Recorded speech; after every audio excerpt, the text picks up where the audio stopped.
Hello everyone, मोहित study IQ centre में आपका स्वागत है। आज हम जो है ईवीएस के 30 इंपॉर्टेंट क्वेश्चंस को यहाँ पे सॉल्व करेंगे। एग्ज़ाम आपका नज़दीक है, ज़्यादा से ज़्यादा समय जो है अपना पेपर्स जो है लगाइए, जितना हो सके पेपर्स लगाइए। आपके जो है पेपर्स लगाने से ही जो है आपके मार्क्स जो है इंक्रीज़ होंगे। 120 प्लस जो है हमारा टारगेट है शुरुआत से ही। जो कि इस पेपर के माध्यम से जो है आप जो है अच्छे मार्क्स जो है स्कोर कर पाएंगे। तो चलिए शुरू करते हैं बिना टाइम वेस्ट किए, आगे बढ़ते हैं। अगर वीडियो पसंद आया हो तो प्लीज़ चैनल को लाइक सब्सक्राइब ज़रूर कीजिएगा, अपने दोस्तों से ज़रूर शेयर कीजिएगा ताकि वो भी जो है इस पेपर का लाभ ले सके। देखिए जो मैंने आपको क्वेश्चंस आज जो कराए हैं वो देखिए प्रीवियस ईयर के कुछ इंपॉर्टेंट क्वेश्चंस हैं, कुछ मॉडल जो है पेपर पर आधारित क्वेश्चंस हैं। तो ध्यान रखिएगा, मोस्ट इंपॉर्टेंट क्वेश्चंस मैं आपको डेली कराता हूँ। डेली जो है मैं आपको समय लेता हूँ। आज थोड़ा वीडियो बनाने में समय लग गया, वो इसकी वजह से ये हुआ कि आज जो है बारिश हो रही है, कानपुर में बहुत ज़्यादा बारिश हो रही थी।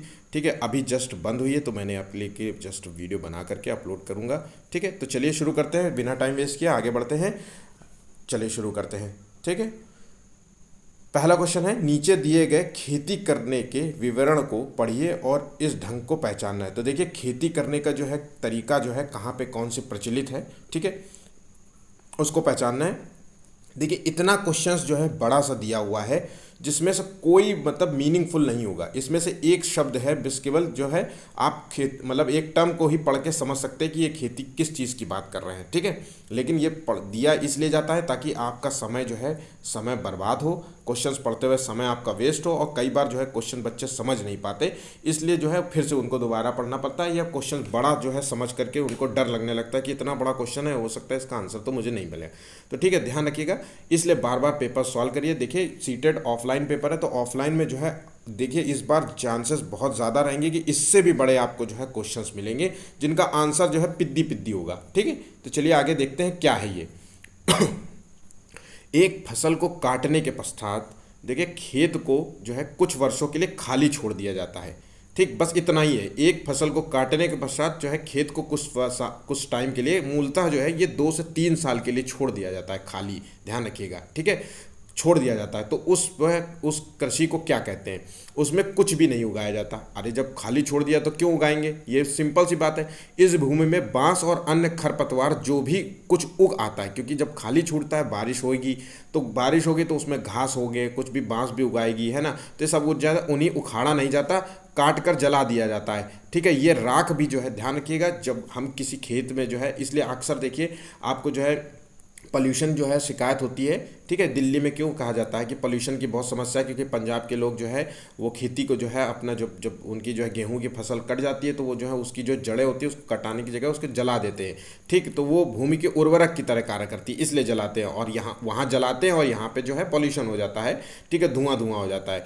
तो जब ये खेती जो है खेती के लिए तैयार होती है तब उसे जो है जोत दिया जाता है, और उसमें हल्का जोत देते हैं और फिर उसमें बीज छिड़क देते हैं। तो देखिए ये किस प्रकार की खेती है, पूरी कहानी बता दिया, जबकि उसका कोई लेना देना नहीं था। तो सिंचाई की खेती है, सहकारी खेती, झूम कृषि है, सीढ़ी नुमा खेती है।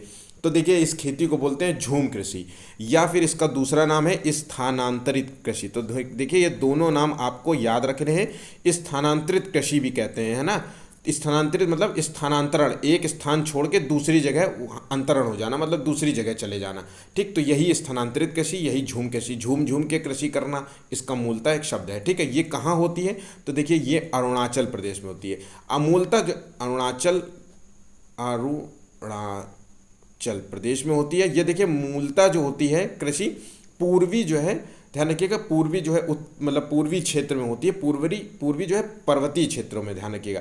असम में भी ये कृषि मूलतः होती है। तो देखिए दोनों नाम ये आपको याद रखने हैं। ठीक है, सीढ़ी नुमा खेती भी वही होती है, लेकिन इसमें खेती में ये जो है बागवानी कृषि के लिए फेमस है। चाय कॉफ़ी का जो है इस क्यों करते हैं सीढ़ी? तो देखिए पहाड़ी क्षेत्र में होती है, और जो चाय के जो है जो पौधे होते हैं और कॉफ़ी के जो पौधे होते हैं, इनको जो है पानी की ज़्यादा आवश्यकता नहीं होती, बहुत हल्के पानी की बौछार की ज़रूरत होती है। तो इसलिए सीढ़ी नुमा जो है इनको बना देते हैं। पानी जब बरसता है, पानी गिरता है, तो वो सीढ़ी के से जो है नीचे आ जाता है, वहाँ इकट्ठा नहीं होता, इसलिए पौधों को जितनी ज़रूरत होती है उतनी मिल जाती है। इसलिए ध्यान रखिएगा, क्वेश्चन पूछ सकता है कि चाय की खेती जो है किस जो है खेती में होती है? तो सीढ़ी नुमा कृषि उसके लिए मूलतः यूज़ होती है। ये भी जो है आपको असम और दार्जिलिंग क्षेत्रों में मिलती है। ठीक है, नेक्स्ट क्वेश्चन देखते हैं, आगे बढ़ते हैं। एक शिक्षक जो है प्रत्येक बच्चे को अपने जो है घरों की रद्दी सामग्री में कुछ जो है उपयोगी वस्तु बनाने को कहता है। शिक्षक का जो है शैक्षिक जो है अभिप्राय नहीं है, ध्यान रखिएगा, शैक्षिक अभिप्राय नहीं है। तो बच्चों को जो है पुनश्चक्रण और पुनः प्रयोग और रूपांतरण को समझने देना, या कूड़े से बनी जो है श्रेष्ठ वस्तुओं की प्रदर्शनी आयोजित करना, या बच्चों के जो है श्रेष्ठ विद्यार्थी के बारे में निर्णय करना, या बच्चों में जो है सृजनशीलता का विकास करना। तो देखिए इसका जो है मूलता जो है नहीं है, ध्यान रखिएगा कि मतलब अभिप्राय नहीं है। तो देखिए पहली बात तो जो कूड़े से बनी जो होती है चीज़ें होती हैं, उससे जो है बच्चा जो है क्या होता है, रिसाइकिल की गुण सीखता है कि इस प्रोडक्ट से जो है हम कुछ नया क्या बना सकते हैं, इसका क्या ये रिसाइकिल योग्य है। तो पुनः चक्रण तो होता ही है, पुनः प्रयोग होता है, इस रूपांतरण होता है, मतलब एक नया रूप बदल जाता है। ठीक है, आपने कई बोतलों को मिला करके कुछ नया बना दिया है ना, तो क्रिएटिविटी को बढ़ावा देता है। ठीक है, पर यहाँ पूछा है शिक्षक का जो है शैक्षणिक अभिप्राय नहीं होना चाहिए। तो देखिए पहला तो आंसर होना चाहिए। फिर कूड़े से बनी जो है श्रेष्ठ वस्तुओं की प्रदर्शनी आयोजित करना, जो आपने बनाया उसकी प्रदर्शनी, ताकि लोग देख सकें कि आपने जो है क्या क्रिएटिविटी का ये किया है। ठीक, फिर बच्चों में जो है सृजनशीलता का विकास, तो सृजनशीलता का मतलब है क्रिएटिविटी का विकास करना, तो ये भी है, इसका मतलब है इसका आंसर जो है सी नंबर नहीं है। ठीक है, नेक्स्ट क्वेश्चन देखते हैं। समूह कार्य से पर्यावरण अध्ययन कर रहे बच्चों की सामाजिक व्यक्तिक जो है विशेषताओं के आकलन के लिए निम्नलिखित में से कौन सा उपकरण सर्वाधिक उपयुक्त होता है। तो देखिए निर्धारित मापनियाँ, दत्तककार, कार्य पेंसिल जो है परीक्षण, या मौखिक प्रश्न। तो देखिए बच्चों के जो है सामाजिक व्यक्तिक विशेषताओं के आकलन के लिए बच्चों से जो है मौखिक प्रश्न पूछने चाहिए। कि देखिए बच्चों से मौखिक मतलब आमने सामने खड़े होकर के बच्चों से जो है इंटरव्यू लेने का प्रयास करना चाहिए, उनसे जो है पर्सनल पीआई जैसे कहते हैं पर्सनल इंटरव्यू लेना चाहिए। बच्चों से जो है मौखिक प्रश्न पूछना चाहिए कि सामाजिक जो है उसके जो है नज़रिए को जानने का प्रयास करना चाहिए, उसके जो है उसके जो है आसपास का माहौल कैसा है, उसके आसपास किस तरीके के लोग रहते हैं, इसके बारे में जानने का प्रयास करना चाहिए, बेस्ट होता है। ठीक है, बाकी जो है कागज़ पेन जो है परीक्षण दत्तकार दिया हुआ, ये टेस्ट के लिए तौर पर होता है, लिखित परीक्षण होता है एक तरीके से, ये लिखित परीक्षण माना जाता है। ठीक है, तो ये दोनों पॉइंट आप याद रखिएगा, भूलिएगा नहीं। नेक्स्ट क्वेश्चन देखते हैं।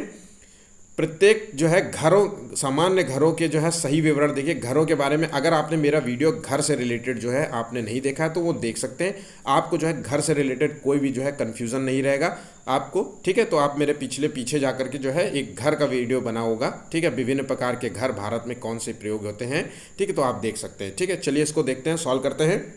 मनाली, राजस्थान, असम और लद्दाख, जिसमें से देखिए असम और जो है राजस्थान और लद्दाख ये बहुत इंपॉर्टेंट है, आपको इससे क्वेश्चंस बहुत मिलते हैं। ठीक है, तो देखिए असम में देखिए ऐसे जोड़ने का प्रयास करिए। असम में जो है कौन से घर होते हैं, ठीक, तो ध्यान रखिएगा असम में जो है बांस के खंभे पे बने घर होते हैं। अक्सर जो है असम में बाढ़ आ जाती है तो इसलिए जो है 10-10 फुट ऊंचे, ध्यान रखिएगा, बांस के खंभे जो है 10 फुट जो है नीचे रहते हैं बांस में, और उससे 10 फुट ऊपर जो है उस पर घर बनाते हैं। ठीक है, तो बांस पे बने घर होते हैं, ये जो है असम में मिलते हैं आपको। राजस्थान में मिट्टी के घर होते हैं जिनकी छतें जो है कटीली जो है झाड़ियों से छाई होती है। ठीक है, वहीं पे जो है लद्दाख में जो बने होते हैं घर वो पत्थर के बने घर होते हैं जिनके फर्श और छतें जो है लकड़ियों की होती है। ठीक, उसी तरीके से मनाली में जो होती हैं वो पत्थर और लकड़ी, ये भी जो है पर्वतीय क्षेत्र में होती है, हिमाचल प्रदेश में है, तो वहाँ पे पत्थर या लकड़ी से बनी जो है ढालू छतें होती हैं, ध्यान रखिएगा। ठीक, नेक्स्ट क्वेश्चन देखते हैं, ये मोस्ट इंपॉर्टेंट है, याद रखिएगा। कौन सा जो है पक्षी जो है कैक्टस पौधों के कांटों के बीच अपना घोंसला बनाता है। देखिए तो घोंसलों से रिलेटेड जो है आपने अगर मेरा जानवर वाला वीडियो नहीं देखा है तो जानवर वाला वीडियो आप देख सकते हैं। इसमें जो है सभी जो है जानवर जो है किस तरीके, हाथी और गेंडा और जो है पक्षियों के बारे में संपूर्ण जानकारी आपको मिलेगी। एनसीईआरटी रिलेटेड जो है बेस्ड जो है क्वेश्चंस जो आते हैं, ठीक है, वो सारे क्वेश्चंस आपको यहाँ से कवर हो जाएंगे, आप जा करके वो वीडियो देख सकते हैं। मैं आपको जो है इसका जो है लिंक, दोनों का लिंक जो है कमेंट बॉक्स पे डाल दूंगा और डिस्क्रिप्शन बॉक्स में डाल दूंगा। ठीक है, आप ज़रूर देखिएगा वो वीडियो। चलिए इसको देखते हैं। कैक्टस जो है पौधों पर जो है बना जो है घोंसला बनाता है। फाख्ता, शकरखोड़ा या बयां या कलचिड़ी। तो देखिए जो फाख्ता नाम का जो है पक्षी होता है, फाख्ता पक्षी होता है, वो बनाता है अपना जो है कैक्टस पौधों के कांटों के बीच अपना घोंसला। ठीक है, नेक्स्ट क्वेश्चन देखते हैं। निम्नलिखित में से जो है कौन सा कीट मधुमक्खी की भांति जो है कॉलोनी बस्तियों में नहीं रहता। देखिए मधुमक्खी जो है छत्ते में रहती हैं, ध्यान रखिएगा, मधुमक्खी हो गई है ना, या बर्रैया हो गई, है ना। तो ये सभी जो है, दीमक भी जो है सामाजिक रूप से रहती है, लेकिन इकलौता है जो सामाजिक रूप से नहीं रहता, अकेले रहता है, वो है मकड़ी। ध्यान रखिएगा, मकड़ी को सामाजिक जो है जान मतलब कीट नहीं माना जाता, सामाजिक। ध्यान रखिएगा, मकड़ी जो है सामाजिक कीट नहीं है। ध्यान रखिएगा, मकड़ी सामाजिक कीट नहीं है। ये क्वेश्चन पूछा जाता है कि सामाजिक कीट कौन सा है, तो आपको जवाब देना है मकड़ी। मकड़ी अक्सर दिखते हैं, आप अकेले ही दिखती है आपको, है ना, अकेले जो है कोने में जाल बुनता हुए दिखेगी, ठीक है। बाकी जो है ग्रुप में रहती हैं, चींटियां भी बहुत सारे ग्रुप में रहती है, दीमक भी रहती है, ततैया जो होती है जिसे कहते हैं, पीली वाली नहीं होती है जो, है ना, और बर्रैया जिसे कहते हैं, या ततैया बहुत जगह कहते हैं, तो ये जो है सामाजिक रूप से रहती है, ठीक। मधुमक्खी हो गई। नेक्स्ट क्वेश्चन देखते हैं, शिक्षार्थियों का आकलन करते समय पर्यावरण अध्ययन की शिक्षिका को निम्नलिखित में से क्या नहीं करना चाहिए, ठीक है। ध्यान रखना क्या नहीं, क्वेश्चंस को रीड करते वक्त बहुत सावधानी बरतिएगा, ठीक है। तो बच्चों के जो है पूर्व आकलन के साथ उनका तुलना करना, ये नहीं करना चाहिए, या ठीक है, या फिर शिक्षार्थियों की सीखने की क्षमताओं को ध्यान में रखकर जो है सूचना दर्ज करना, या बच्चों के कार्य के केवल जो है कुछ पक्षों पर ध्यान केंद्रित करना, या बच्चों के जो है कार्य से संबंधित गुणात्मक उल्लेख करना। तो देखिए बच्चों के जो है पूर्व आकलन के साथ तुलना करना ज़रूरी है होता है, क्योंकि ताकि हम कितना बच्चे सीख रहे हैं, कितना और सिखाना चाहिए, ये बहुत ज़रूरी होता है। तो ठीक है, ये आंसर तो इसका सही है, ठीक है। बच्चे सीखने की क्षमताओं का ध्यान में रख करके जो है सूचना दर्ज करना कि क्या सीखा है, इसको जो है एक रिपोर्ट कार्ड के तौर से एक पोर्टफोलियो तैयार करना भी ज़रूरी है। पर क्या नहीं करना चाहिए, वो है कुछ पक्षों पर ध्यान केंद्रित करना, ठीक है, ये बिल्कुल नहीं करना चाहिए। ध्यान रखिएगा, पर्यावरण आकलन, पर्यावरण ही नहीं, देखिए ये यूनिवर्सल जो है शब्द है, ठीक है। कुछ पक्षों, केवल जो है, देखिए एक तो पहली बात तो केवल जैसा जो टैग वर्ड है वो निगेटिव होता है, ध्यान रखिए, वो नकारात्मक होता है, निगेटिव टैग वर्ड होता है। और क्वेश्चंस की जो है प्रकृति जिस तरीके से पूछता है, तो ये चीज़ आप देखिए, अगर हमारा टैग वर्ड वाला वीडियो आपने नहीं देखा है तो वो भी आप करके देख सकते हैं। इससे जो होगा टैग वर्ड, अगर आप एक बार वीडियो देख लेंगे तो एक इकलौते जो है केवल, है ना, ये जैसे शब्दों के इस्तेमाल से ही जो है आप क्वेश्चंस को जो है आप मार्क कर पाएंगे, ठीक है। 100% जो है आपके क्वेश्चन सही होने की गारंटी है इन टैग वर्ड से, ठीक है। इंपॉर्टेंट बहुत है। चलिए देखते हैं, आगे बढ़ते हैं। नीता जो है आंध्र प्रदेश में रह जाती हैं और वहाँ से 2 साड़ी खरीद के लाती हैं, जो खास तौर पर जो है बनी जो है वहीं पे बनाई जाती हैं, वह क्या कहलाती हैं? कोचमपल्ली कलमकारी, या कोचमपल्ली कांजीवरम, या कलमकारी चंदेरी, या कलमकारी कंथा। तो देखिए 2 साड़ियाँ जो इन्होंने खरीदी है आंध्र प्रदेश से, वह पोचमपल्ली और कलमकारी जो है साड़ियाँ हैं। ध्यान रखिएगा, कोचमपल्ली और कलमकारी साड़ियाँ हैं।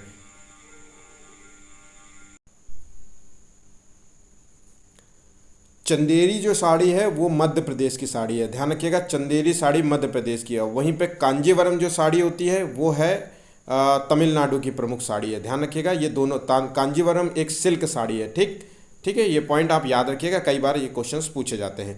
पर्यावरण अध्ययन के क्षेत्र में जो है भ्रमण का जो है मुख्य उद्देश्य क्या होता है? ध्यान रखिएगा, भ्रमण का मुख्य उद्देश्य क्या होता है? पिकनिक मनाना, मनोरंजन, प्रत्यक्ष अनुभव प्रदान करना, या सरकारी जो है योजना का निर्वाह करना। तो देखिए, हम जब कभी भ्रमण करने जाते हैं, कहीं क्षेत्रीय भ्रमण में होता है, तो हमारा जो है प्रमुख उद्देश्य यही होता है ना कि हम प्रत्यक्ष अनुभव जो है वहाँ की जो है चीज़ों को फील कर सके।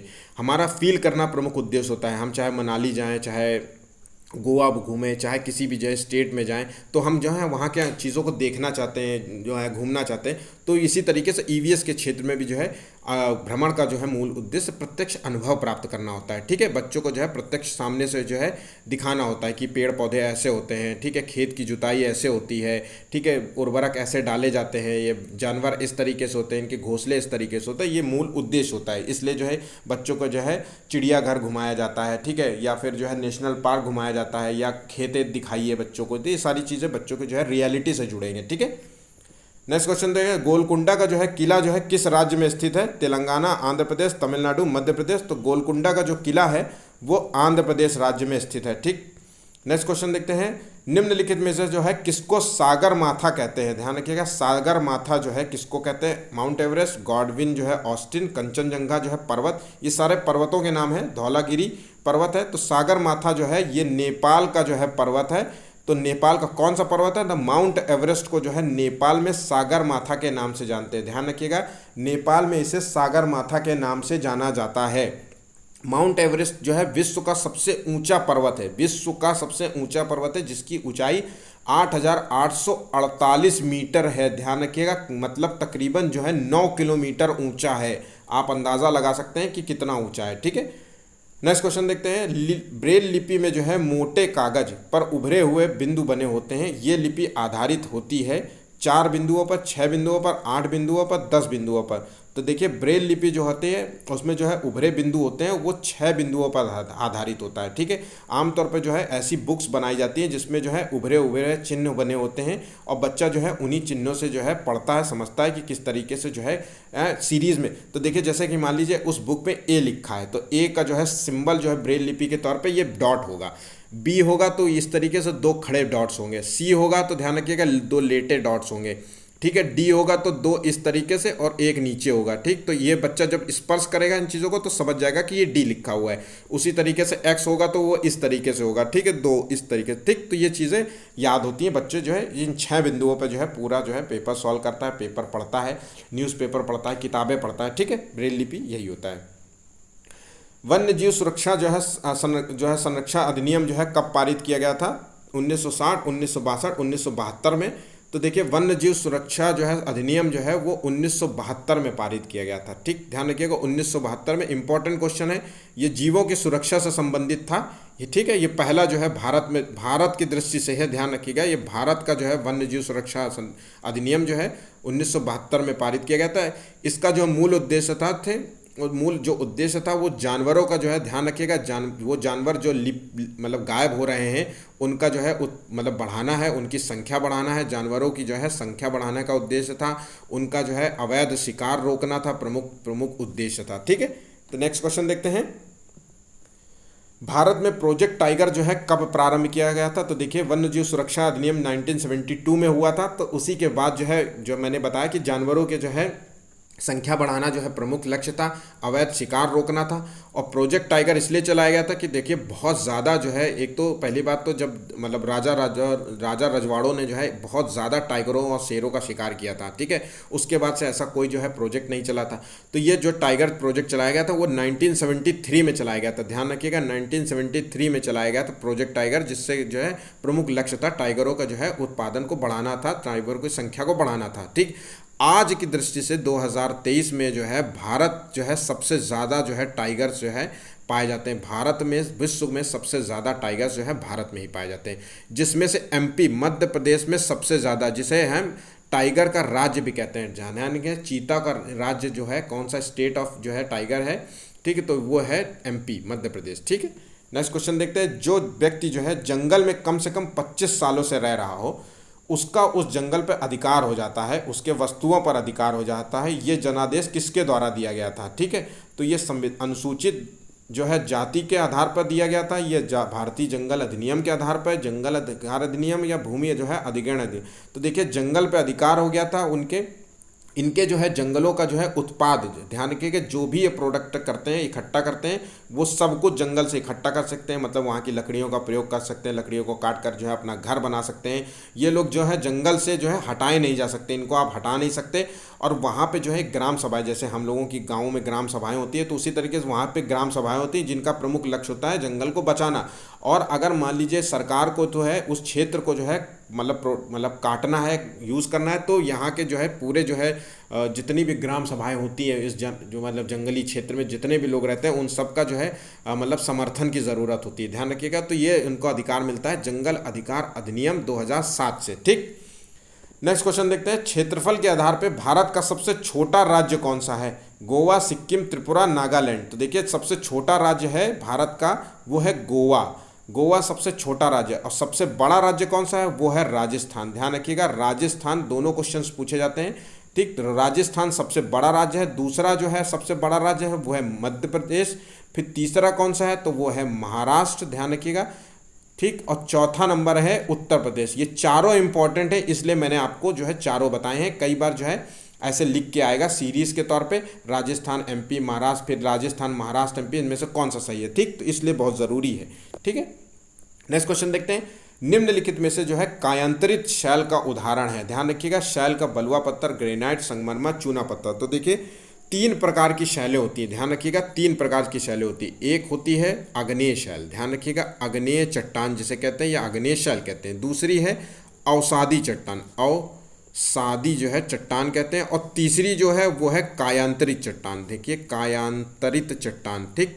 तो ये 3 शैलें होती है। अग्नेय चट्टान जो होती है वो पृथ्वी, ध्यान रखिएगा, इसका जो है निर्माण होता है, जो मैग्मा होता है, पर्वत जो है जब पर्वत से जो है ज्वालामुखी पठार जब फटते हैं, पर्वत फटते हैं, तो उससे जो मैग्मा निकलता है, उसके जो मैग्मा निकलने से जब मैग्मा ठंडा होता है तो जो आसपास जो मतलब चट्टान जो है आसपास जब लावा ठंडा होने से जो शैल का निर्माण होता है उसे अग्नेय चट्टान कहते हैं। तो ये सबसे पुरानी चट्टान होती है, क्योंकि पृथ्वी एक समय जो है धधकता हुआ लावा थी, मतलब सूरज की तरह जो है आग का गोला थी, और धीरे धीरे धीरे धीरे ये ठंडी हुई है। ठंडी होने से जो है जो शैल बनी, जो मतलब जो संरचना बनी, वो उसे कहते हैं अग्नेय चट्टान। ध्यान रखिएगा।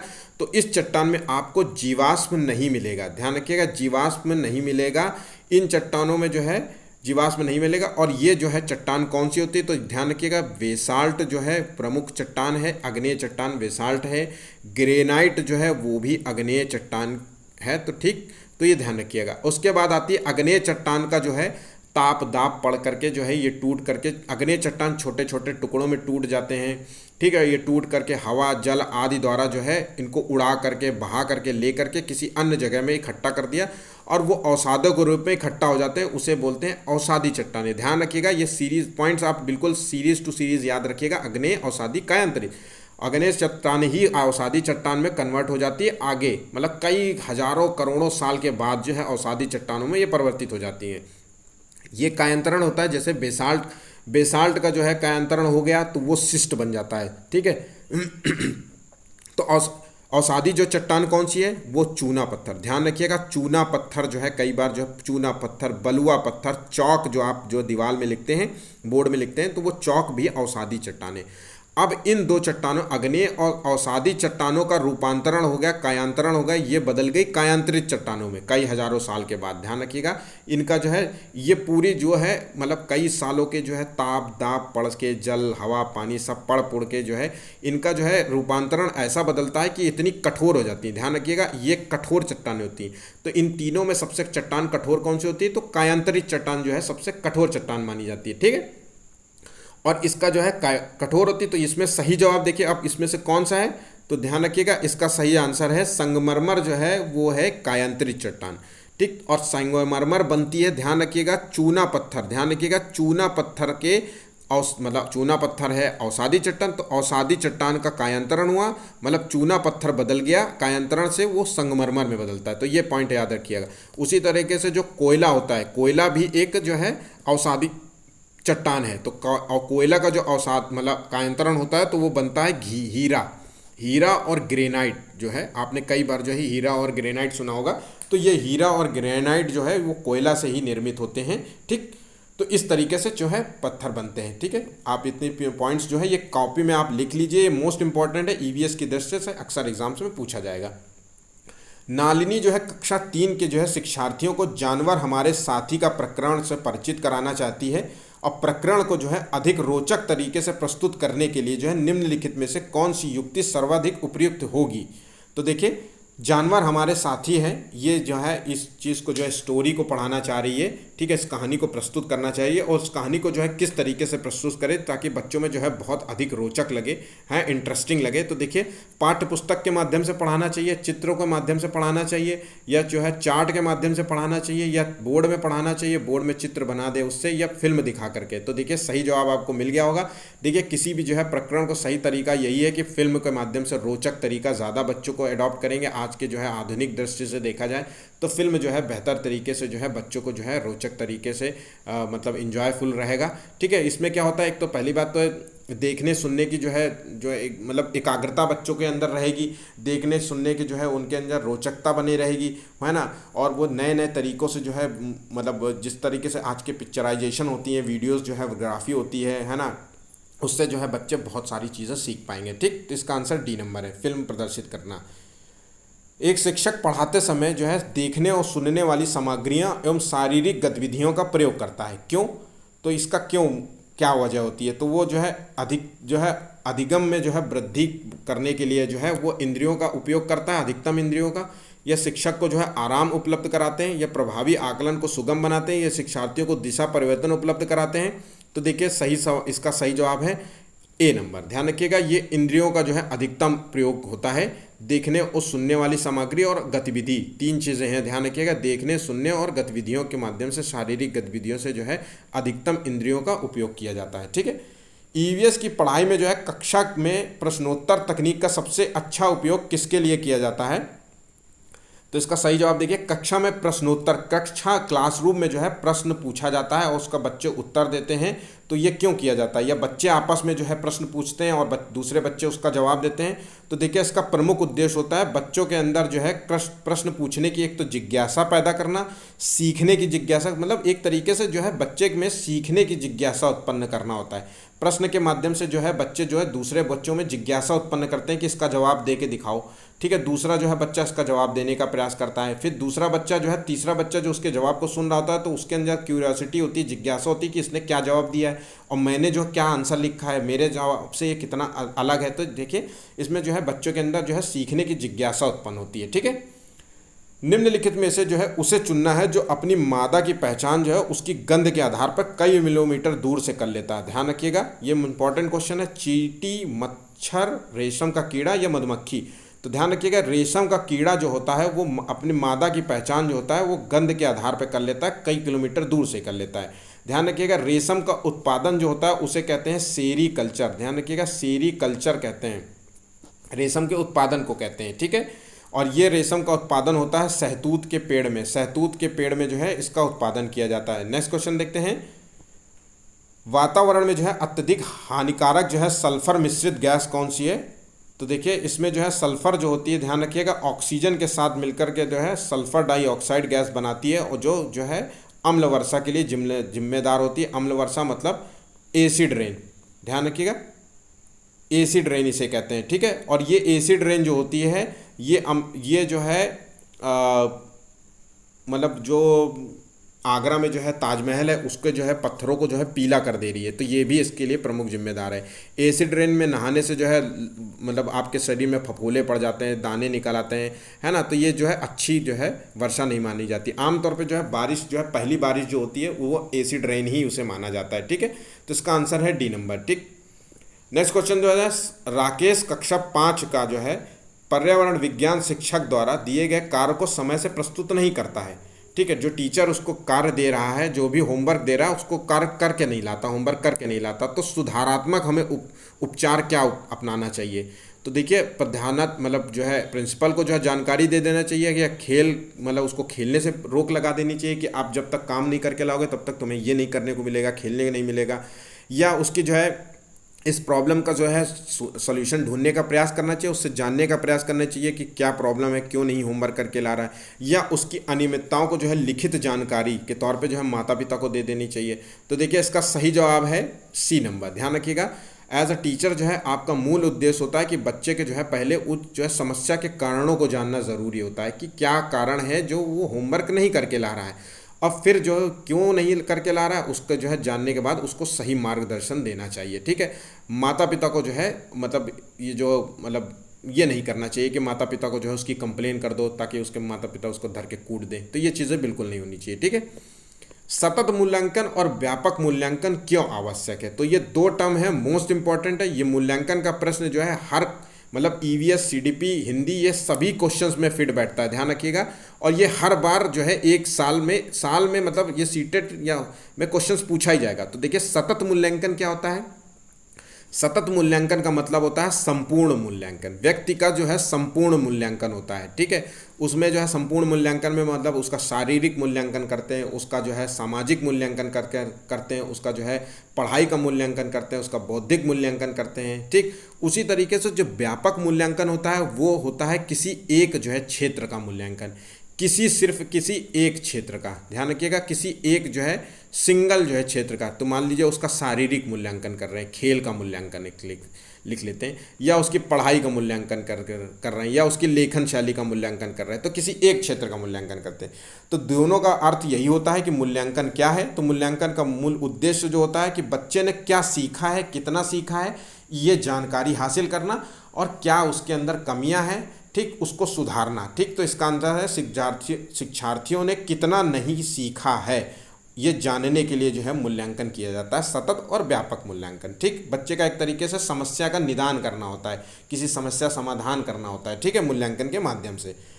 और ये ध्यान रखिएगा, मूल्यांकन के लिए जो है परीक्षा करना ये जो है मूल उद्देश्य नहीं होता। ठीक, प्राथमिक स्तर पर जो है आकलन में जो है शामिल नहीं होना चाहिए, शामिल होना चाहिए। प्राथमिक स्तर में आकलन में क्या शामिल होना चाहिए, तो देखिए, शिक्षक द्वारा सतत और असंरचनात्मक तरीके से किए गए अवलोकन को जो है बच्चों और अभिभावकों के साथ बांटना, प्रत्येक सप्ताह औपचारिक परीक्षाएं और खेल तथा उन्हें प्रगति पत्र में दर्ज कराना, अर्धवार्षिक और वार्षिक जो है अंत में वार्षिक परीक्षाएं लेना, या छोटे बच्चों को जो है उत्तीर्ण अनुत्तीर्ण की श्रेणी में डालना, और प्रत्येक जो है सप्ताह में जो है एक गृह कार्य होमवर्क देना। ठीक है, तो देखिए, जो मूल्यांकन मैंने अभी बताया कि मूल्यांकन का जो आकलन हो या मूल्यांकन हो, इसका मूल उद्देश्य होता है कि बच्चे में जो है क्या कमियां हैं उसको जो है सुधारना। तो अवलोकन का जो है शामिल होना चाहिए सतत असंरचनात्मक तरीके। संरचनात्मक तरीका का मतलब हो जाता है कि टेस्ट लेना, ठीक है, टेस्ट लेना, पेपर पेंसिल वाला टेस्ट लेना। असंरचनात्मक तो कि नॉर्मल बातचीत करके बच्चे से पूछना, मौखिक प्रश्न पूछ लेना।